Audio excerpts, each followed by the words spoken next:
Reporter breaking. മോഡലിംഗിന്റെ മറവിൽ മനുഷ്യക്കടത്തും sex റാക്കറ്റും നടത്തിയ കേസിലെ ഒന്നാം പ്രതി സിന്ധുവിന് ഗുണ്ടാസംഘങ്ങളുമായി ബന്ധമുണ്ടെന്ന റിമാൻഡ് റിപ്പോർട്ട്.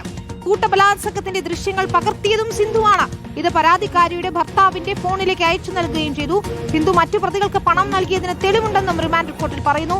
റിമാൻഡ് റിപ്പോർട്ടിന്റെ പകർപ്പ് റിപ്പോർട്ടിൽ ലഭിച്ചിരിക്കുകയാണ്. SS ശരണാണ് ചേരുന്നത്. ശരൺ, മോഡലിംഗിന്റെ മറവിൽ മനുഷ്യക്കടത്ത് നടത്തിയ സിന്ധുവിന് ഈ പറഞ്ഞതുപോലെ ഗുണ്ടാസംഘങ്ങളുമായി ബന്ധമുണ്ട്.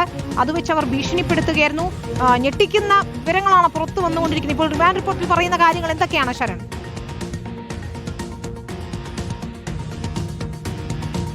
വിനിത, ഈ കേസിലെ മുഖ്യ പ്രതിയായ സിന്ധുവിനെ മുംബൈയിൽ നിന്നാണ് അറസ്റ്റ് ചെയ്തിരുന്നത്. ഇന്നലെ വൈകിട്ട് കൊച്ചിയിൽ എത്തിക്കുകയും ഇന്ന് രാവിലെ എറണാകുളം ACPയുടെ നേതൃത്വത്തിൽ വിശദമായി ചോദ്യം ചെയ്യുകയും ചെയ്തിരുന്നു. അതിന് പിന്നാലെ അവരെ കോടതിയിൽ ഹാജരാക്കി 14 ദിവസത്തേക്ക് റിമാൻഡ് ചെയ്തിട്ടുണ്ട്. ഇതിനിടയിൽ വളരെ പ്രധാനപ്പെട്ട വിവരങ്ങളാണ് റിമാൻഡ് റിപ്പോർട്ടിൽ ഉള്ളതെന്നുള്ളതാണ്. അതായത് ഈ ഗുണ്ടാ സംഘങ്ങൾ, ഈ സെക്സ് റാക്കറ്റിനെ ഗുണ്ടാ സംഘങ്ങളുമായിട്ടുള്ള ബന്ധത്തിൽ പോലീസ് നേരത്തെ വലിയ അന്വേഷണത്തിലേക്ക് കടന്നിരുന്നതാണ്. അതിനിടയിൽ പോലീസ് കണ്ടെത്തിയിരിക്കുന്നത് ഈ ഒന്നാം പ്രതിയായ സിന്ധുവിന് ഗുണ്ടാ സംഘങ്ങളുമായി ബന്ധമുണ്ടെന്നുള്ളതാണ്. അങ്ങനെ ചില ഗുണ്ടാ നേതാക്കളുമായി സാമ്പത്തിക ഇടപാടുകൾ ഇവർ നടത്തിയിരുന്നു എന്നുള്ള വിവരം കൂടിയാണ് പോലീസിന് ലഭിക്കുകയും ചെയ്തിരിക്കുന്നത്. മറ്റൊരു പ്രധാനപ്പെട്ട കാര്യം, ഈ യുവതി, അതായത് ഏത് വിധത്തിലുള്ള ക്രൂരമായ പീഡനമാണ് ഈ യുവതി നേരിട്ടതെന്നുള്ളതും ഈ റിമാൻഡ് റിപ്പോർട്ടിലുണ്ട്. നേരത്തെ റിപ്പോർട്ടറിനോട് കൃത്യമായി തന്നെ യുവതി വെളിപ്പെടുത്തിയിരുന്നതാണ്. ആ കാര്യങ്ങളാണ് ഈ റിമാൻഡ് റിപ്പോർട്ടിലും ഉള്ളത്.